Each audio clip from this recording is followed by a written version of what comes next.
Second part start होने जा रहा है इस वीडियो लेक्चर का, जो क्या है प्रोक्योरमेंट प्लानिंग।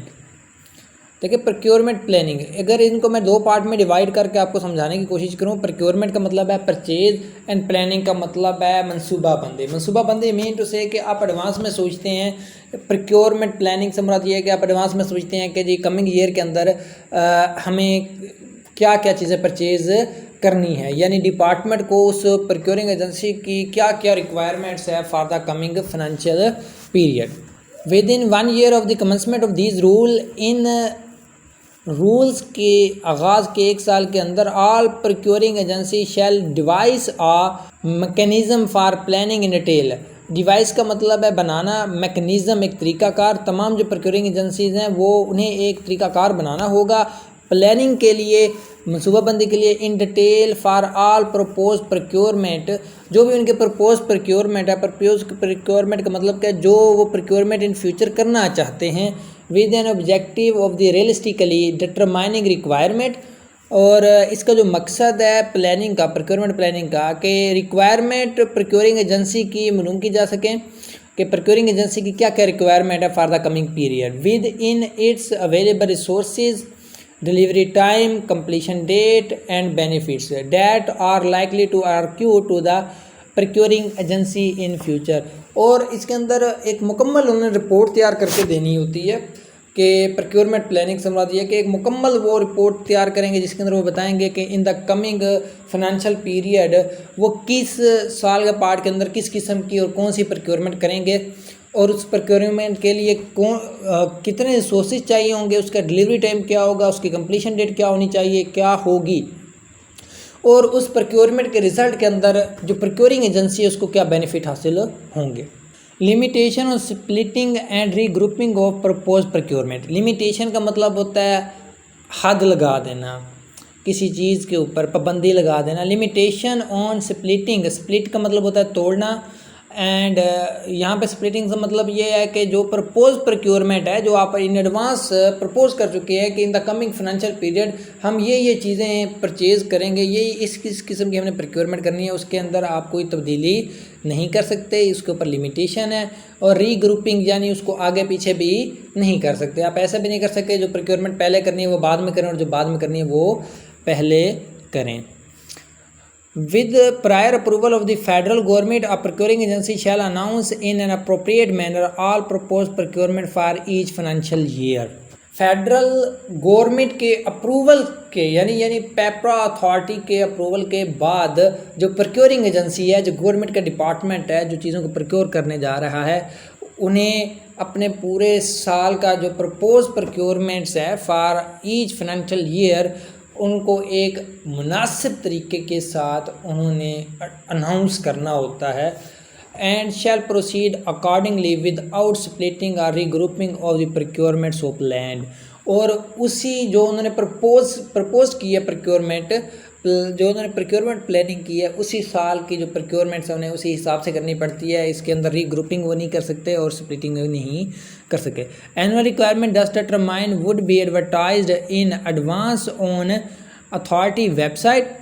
जो एनुअल रिक्वायरमेंट है यानी कि जो उनका प्रपोज प्रोक्योरमेंट है, जो प्रोक्योरमेंट प्लानिंग है, वो उनको एडवर्टाइज करना होगा कहाँ पे, इसकी वेबसाइट के ऊपर अथॉरिटी की, as well as website of the procuring agency. और प्रोक्योरिंग एजेंसी को अपनी वेबसाइट के ऊपर भी उसे अनाउंस करना होगा। In case procuring agency has its own website, अगर उस प्रोक्योरिंग एजेंसी की अपनी वेबसाइट है तो। मैं अगेन एंड अगेन एक लफ्ज़ यूज़ कर रहा हूँ, डियर पेरेंट्स, प्रोक्योरिंग एजेंसी। यहाँ प्रोक्योरिंग एजेंसी से मुराद कोई भी गवर्नमेंट का डिपार्टमेंट है जो कुछ प्रोक्योर करना चाहता है, और तकरीबन ऑलमोस्ट तमाम गवर्नमेंट के डिपार्टमेंट ही प्रोक्योरमेंट्स करते हैं उस डिपार्टमेंट की नीड्स को फुलफ़िल करने के लिए। स्पेसिफिकेशन देखिए, invitation to tender, invitation to offer, invitation to bid हमने बात की थी लास्ट लेक्चर के अंदर। यहाँ पे स्पेसिफिकेशन से क्या मुराद है कि आपको जो प्रोक्योरमेंट करनी है उस प्रोक्योरमेंट के क्या स्पेसिफिकेशन है। Specification allows the widest possible competition. सबसे पहले तो स्पेसिफिकेशन का बेनिफिट बताया गया कि स्पेसिफिकेशन की वजह से एक अच्छा कंपटीशन हो सकता है कि जो भी लोग उस स्पेसिफिकेशन की चीज़ को सप्लाई कर सकते हैं वो बिड जमा करवाते हैं। And shall not favour any contractor और supplier nor put other at a disadvantage.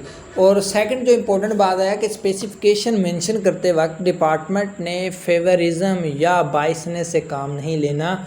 जो स्पेसिफिकेशन है वो ऐसी नहीं होनी चाहिए कि वो किसी एक कंट्रैक्टर या सप्लायर को एडवांटेज दे रही हो और बाकी तमाम को डिसएडवांटेज दे रही हो। Specification shall be generic and shall not include reference to the brand name, model, catalog number or similar classification।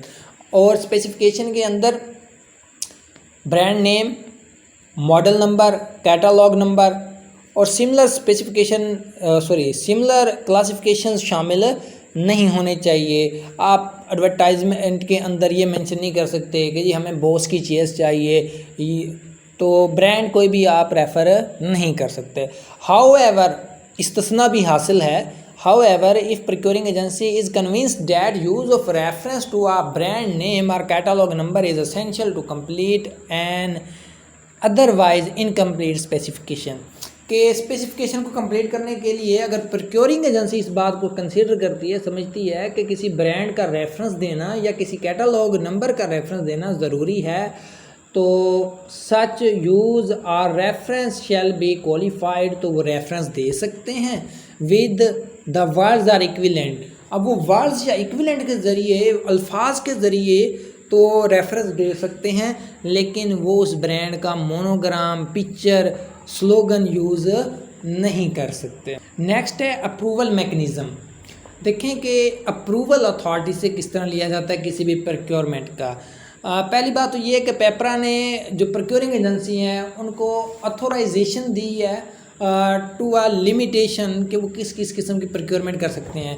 Delegation of power को डिवाइड किया गया है for different categories of procurement की जो डिफरेंट कैटेगरीज हैं उनको पावर को delegate किया गया है कि किस किस्म की प्रोक्योरमेंट की अथॉरिटी किस शख्स के पास है, किस किस्म की प्रोक्योरमेंट की इजाज़त उस डिपार्टमेंट का हेड या उस सेक्टर का चेयरमैन दे सकता है, और किस किस्म की प्रोक्योरमेंट के लिए उन्हें पेपरा से इजाज़त लेना ज़रूरी होगी। And shall only initiate procurement once approval of the competent authority, और जो प्रोक्योरमेंट है वो कम्पिटेंट अथॉरिटी जिसके पास उस प्रोक्योरमेंट को अप्रूव करने की अथॉरिटी है उसके अप्रूवल से ही वो कमेंसमेंट स्टार्ट होगी as concern to be accorded. और अब जिससे भी रिलेटेड वो मैं इस बात को पहले ही बयान कर चुका हूँ कि वो जो अथॉरिटी कम्पिटेंट है उस प्रोक्योरमेंट के अप्रूव करने के लिए उसके अप्रूवल से ही क्या होगी, प्रोक्योरमेंट का प्रोसेस स्टार्ट होगा। डियर पेरेंट्स, हंसते रहें, मुस्कुराते रहें, हमें अपनी दुआओं में याद रखिएगा और हमारे चैनल को सब्सक्राइब करें, लाइक करें, शेयर करें, सपोर्ट अस कि हम इससे अच्छी और बेहतरीन वीडियो आपके लिए लेके आ सकें। आने वाली वीडियो तक दें हमें इजाज़त। खुदा हाफिज़।